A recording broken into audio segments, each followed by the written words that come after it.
Hi, I'm Jenny. I'm going to give you an abdominal series today and 3 actions to think about while you're doing it.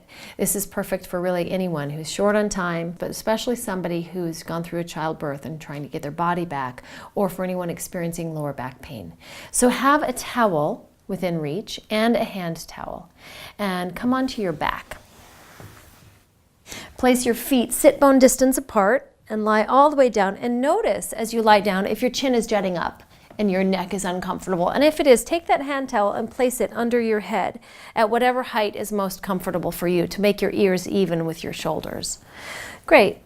And then I want you to put your hands on your hip points and your fingers point them toward your pelvic bone. And this shape of the hands wants to be parallel with the floor. So we're not tilting this way or this way, but nice and parallel. Our lower back is naturally off the floor in this position, and we're going to call this neutral. Hands are going to be behind the head, elbows slightly off the ground. Take a deep breath into your side ribs and your back. And as you exhale, come up and draw the navel to the spine without flattening your back. And again, inhale down and exhale up.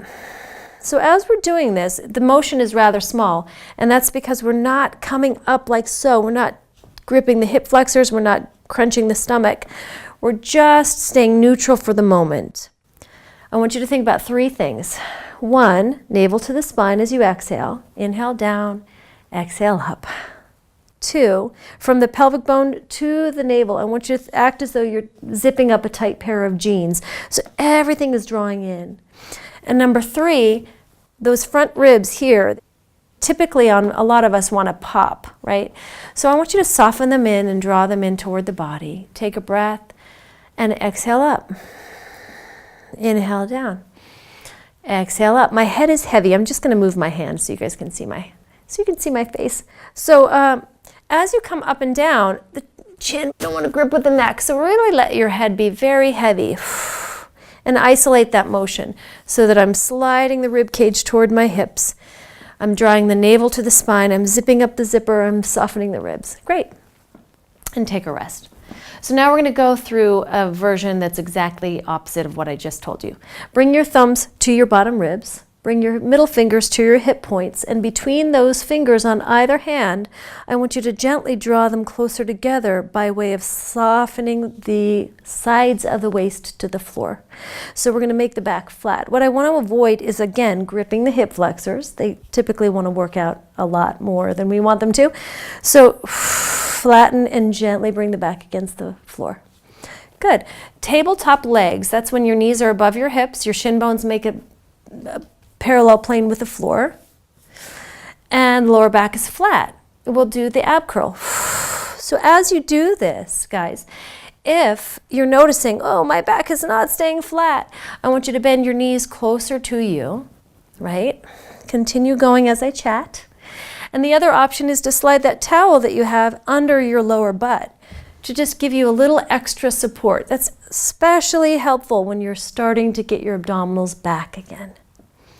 Head is heavy. Great. And continue. Good. We're going to take the right shoulder now toward the left knee. Exhale up, not the elbow, but the shoulder.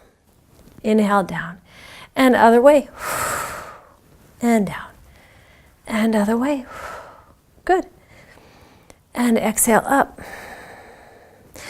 And as I do this, I'm thinking of going up. It might help to reach with your hand. And reach. And 4 more times. Exhale, reach. And 3 more times. And reach. And 2 more times. And reach. And last one. And exhale, reach. And relax down. Hug the knees into the chest. Great. We're going to add on with extending the legs now. If you have just gone through childbirth and you're getting your body back, maybe sit this one out or feel it out and see where you are, but err on the side of caution. Also, by the way, you can always add a chair or a couch under your calves on that last exercise if that was too much. So hands behind the head, body high, extend one leg out and twist in the opposite direction. And switch.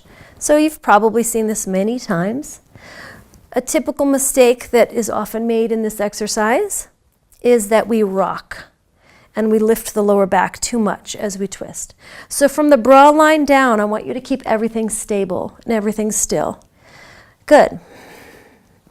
Also, the diagonal of the leg, so I'm going to pause moving while I talk, but you guys can feel free to keep going. If your neck is tired, put your head on a pillow and rest. So as the leg extends, the lower that it goes, the more challenge it will be to keep the back flat. So if you start doing this, ooh, you've gone too low. Your diagonal should be challenging for you, but it shouldn't be so challenging that it makes you go into that arched back. Great. And 4 more. And 3. And check in with the weight of your head. It should be nice and heavy. 2. And 1. And relax, hugging the knees into the chest. Very nice. After an abdominal series, I like to open my feet nice and wide and let my knees fold to one side, just to stretch that hip flexor area. Reach the opposite arm up and back and give a nice stretch. And then pass back through center, keeping the feet wide apart, knees to the other side. Stretch up and back. And return. Hug the knees into the chest. And rock up to sit tall. Very nice. So try those abdominals daily, especially as you're strengthening your core and getting back to your body. Thanks so much. Hey, I'm Jenny. If you like this video, don't forget to subscribe. There'll be many more videos coming your way. Bottom right corner of your screen, and I'll see you next time.